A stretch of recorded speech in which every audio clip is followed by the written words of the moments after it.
एक वक्त था जब शिवसेना को सिर्फ शिवसेना के नाम से जाना जाता था, लेकिन अब अगर किसी नेता का नाम लिया जाता है तो उसके साथ ये जरूर बताया जाता है कि ये शिंदे गुट का है या उद्धव गुट का। और इस पर फैसला भी आने वाला है कि भैया कौन सी पार्टी किधर जाएगी। खैर, ये फैसला तो जनता करेगी। आज मैं आपको बताऊंगा कहानी शिवसेना की, असली शिवसेना, यानी कि उसकी शुरुआत कैसी हुई थी, उसका गठन के वक्त बाला साहेब ठाकरे ने क्या कहा था और इसका सियासी सफर कैसा रहा, कैसे इन 57 सालों में शिवसेना ने क्या क्या देखा और क्या क्या सहा और क्या क्या किया। तो चलिए शुरू करते हैं आज की ये कहानी। साल था 1966 का, तारीख जून की थी 19। यही वो दिन था जब बाला साहेब ठाकरे ने अपनी नई राजनीतिक पार्टी शिवसेना की नींव रखी थी। शिवसेना के गठन से पहले बाल ठाकरे एक अंग्रेजी अखबार में कार्टूनिस्ट थे। 1950 और 60 के दशक में मुंबई के टॉप कार्टूनिस्ट माने जाते थे। देश दुनिया के मसलों पर कार्टून के जरिए कड़वे व्यंग करते थे।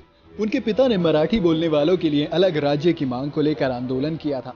बाला साहेब ने भी बॉम्बे में दूसरे राज्य के लोगों की बढ़ती संख्या को देखते हुए 1960 में ही फ्री प्रेस जनरल की नौकरी छोड़ दी और अपनी एक वीकली मैगजीन मार्मिक शुरू की। इसी मैगजीन में वो गैर मराठियों को लेकर खुलकर लिखने लगे। दूसरे राज्यों से आकर मुंबई में अपना पेशा खड़ा करने वालों के खिलाफ खूब लिखा। इन बाहरी लोगों में सिर्फ उत्तर भारतीय ही नहीं बल्कि दक्षिण भारतीय भी थे। इस तरह धीरे धीरे मराठी अस्मिता के नाम पर एक बड़ा आंदोलन खड़ा कर दिया। इसी आंदोलन के बाद बाल ठाकरे ने 1966 में शिवसेना का गठन किया। यहाँ शिव का अर्थ शिवाजी महाराज से है, जो मराठा गौरव के प्रतीक माने जाते हैं। शिवसेना के गठन के समय बाला साहेब ठाकरे ने नारा दिया था, 80% समाजकरण, 20% राजकारण, मतलब 80% समाज और 20% राजनीति। इसकी वजह ये थी कि मुंबई में मराठियों की संख्या कहीं ज्यादा थी, लेकिन व्यापार में गुजरात और नौकरियों में दक्षिण भारतीयों का दबदबा था। तब बाला साहेब ने दावा किया था कि मराठियों की सारी नौकरी दक्षिण भारतीय लोग ले लेते हैं। इसके खिलाफ उन्होंने आंदोलन शुरू किया और पुंगी बजाओ और लुंगी हटाओ का नारा दिया। ये वही दौर था जब शिवसेना ने देखते ही देखते पूरे महाराष्ट्र में मजबूत पहचान बना ली। बाला साहेब ठाकरे मराठी मानुस की बात करते। उस दौरान गैर मराठियों पर खूब हमले भी हुए। हालांकि तब तक शिवसेना पूरे महाराष्ट्र की सियासत पर अपनी छाप छोड़ चुकी थी। इसी के साथ साथ शिवसेना ने अपनी विचारधारा में मराठी मानुस के साथ साथ हिंदुत्व को भी जोड़ लिया। तब तक 80 और 90 का दौर शुरू हो चुका था। पूरे देश में राम मंदिर की सियासत पर माहौल गर्म था। शिवसेना भी इसमें काफी एक्टिव थी।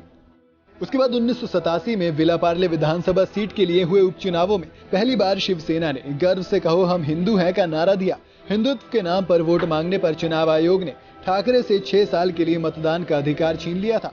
शिवसेना का ये पहला विधानसभा चुनाव था। 1989 के लोकसभा चुनाव में पहली बार भाजपा और शिवसेना के बीच गठबंधन हुआ। इसके बाद ये गठबंधन लंबे समय तक चला। 1990 के विधानसभा चुनाव में शिवसेना 183 सीटों पर लड़ी और 52 पर जीत हासिल की। वहीं भाजपा के 104 उम्मीदवार में से 42 को जीत मिली। तब शिवसेना के मनोहर जोशी विपक्ष के नेता बने। इसके बाद 1995 में फिर से भाजपा शिवसेना ने मिलकर चुनाव लड़ा। शिवसेना के 73 तो भाजपा के 65 प्रत्याशी जीतकर विधानसभा पहुंचे। दोनों के गठबंधन ने सरकार बनाई और शिवसेना के मनोहर जोशी मुख्यमंत्री, जबकि भाजपा के गोपीनाथ मुंडे उप मुख्यमंत्री बने। 2004 के चुनाव में शिवसेना को 62 और भाजपा को 54 सीटें मिली। आमतौर पर महाराष्ट्र में शिवसेना हमेशा से बड़ी पार्टी बनकर रही, जबकि भाजपा छोटी।